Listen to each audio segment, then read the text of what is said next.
est-ce que vous êtes prêts pour un deuxième épisode de Histoire et de football? Faudra bien, j'ai envie de vous dire. Eh oui, parce qu'après avoir parlé des Hollandais de l'Ajax d'Amsterdam, aujourd'hui attaquons-nous aux Allemands du Borussia Dortmund, mon club de cœur, Ich te liebe, comme on dit là-bas. Que ce soit au niveau de son public formidable ou encore de son palmarès, les Borussen ne se laissent pas abattre par l'ogre bavarois qui leur fait tant peur à chaque saison. Au contraire, je dirais même que les joueurs du Borussia aiment souvent jouer les troubles fêtes dans cette Bundesliga qui est parfois si difficile. Tout commence en 1901. Les membres de la paroisse Trinité de Dortmund décident de se réunir au sein d'un club sportif. Et comme pour beaucoup de créations de clubs, il s'agit pour la plupart de ces membres de jeunes travailleurs issus de la migration polonaise de l'époque. Ce qui est assez intéressant, c'est que justement à l'intérieur de ce fameux club sportif, le football n'avait pas une grande importance, on va dire. C'était plus le cyclisme ou les sports de combat. Pourtant, et oui, parce qu'il y a un pourtant, le football commence un petit peu à prendre de la place dans ce club, mais ce n'est vraiment qu'en 1906 que le ballon rond a vraiment pris une grande importance dans ce fameux club sportif. Le Borussia Dortmund ne sera créé qu'en 1909, et oui, d'où le 09 sur le logo du Borussia.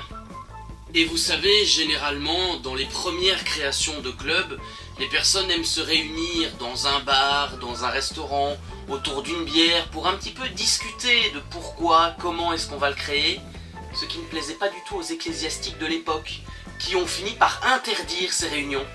Mais vu que certains de ses membres étaient plus particulièrement attirés par le sport du ballon rond, eh ben ils ont fait un petit peu « va te faire voir, nous on va créer notre club », et ils ont décidé de créer leur propre équipe de foot, enfin, pour les quelques membres qui étaient intéressés par le projet. Alors bien sûr, comme tout ça s'est fait vraiment dans la rapidité la plus totale, ceux qui se sont dit « on va créer une équipe de foot », eh bien ils n'ont pas vraiment planché sur le nom. Donc il fallait un petit peu réfléchir, mais ça n'allait pas tarder. Ah, très sincèrement les amis, j'adore l'idée de la création du club, parce que qui d'autre qu'une personne bourrée pour trouver le nom d'un club de foot? Borussia. Le Borussia, c'était justement le nom de la bière que cet homme buvait.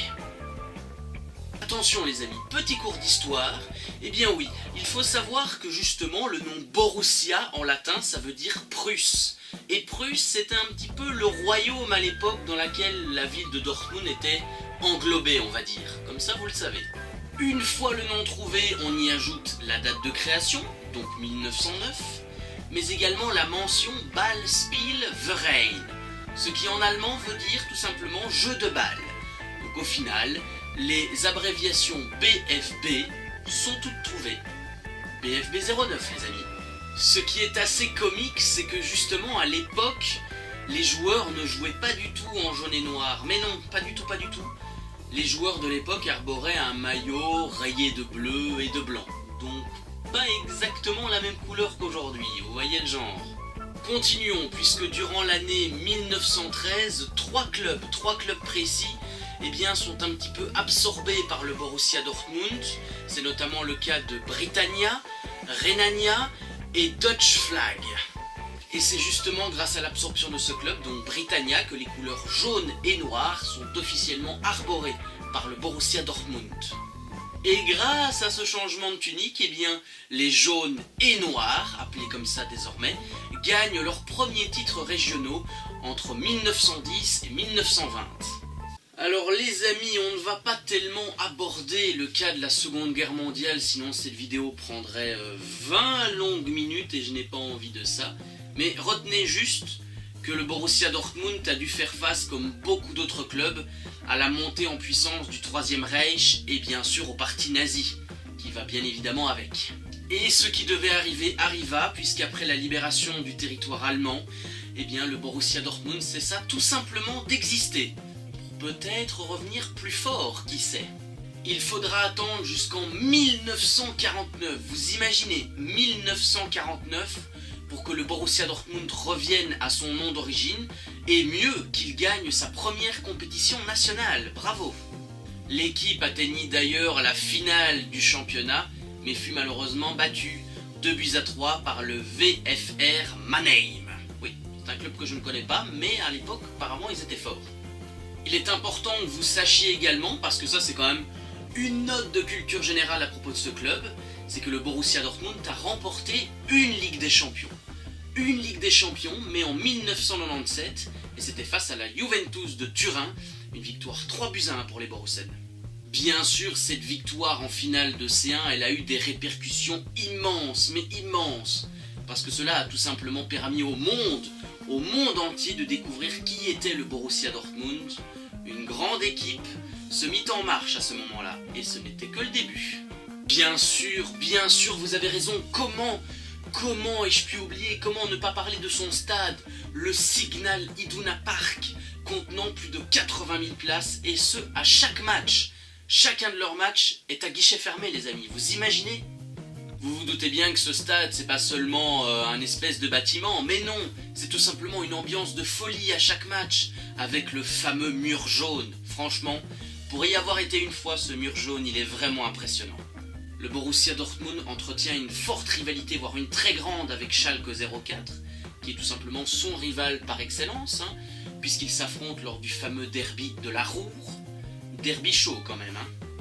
À la limite, peut-être on peut rajouter le Bayern Munich, qui depuis quelques années se bat pour le titre avec le Borussia, pour le titre de champion, évidemment, vous l'aurez compris.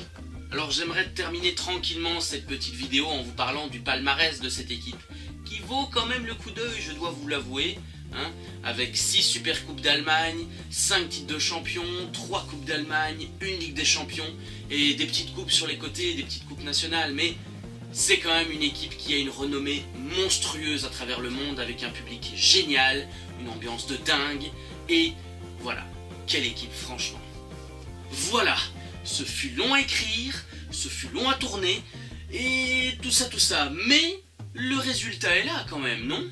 Il y a tellement de choses à dire sur cette équipe que ça nous prendrait des heures et des heures de vidéos, mais retenez juste bien que le Borussia Dortmund est quand même une équipe qui surprend très souvent en Coupe d'Europe, que ça soit en Europa League ou en Ligue des Champions, ils sont toujours présents, qu'ils ont quand même la capacité d'aller chercher des jeunes que personne ne connaît et qui sont propulsés au rang de stars mondiales.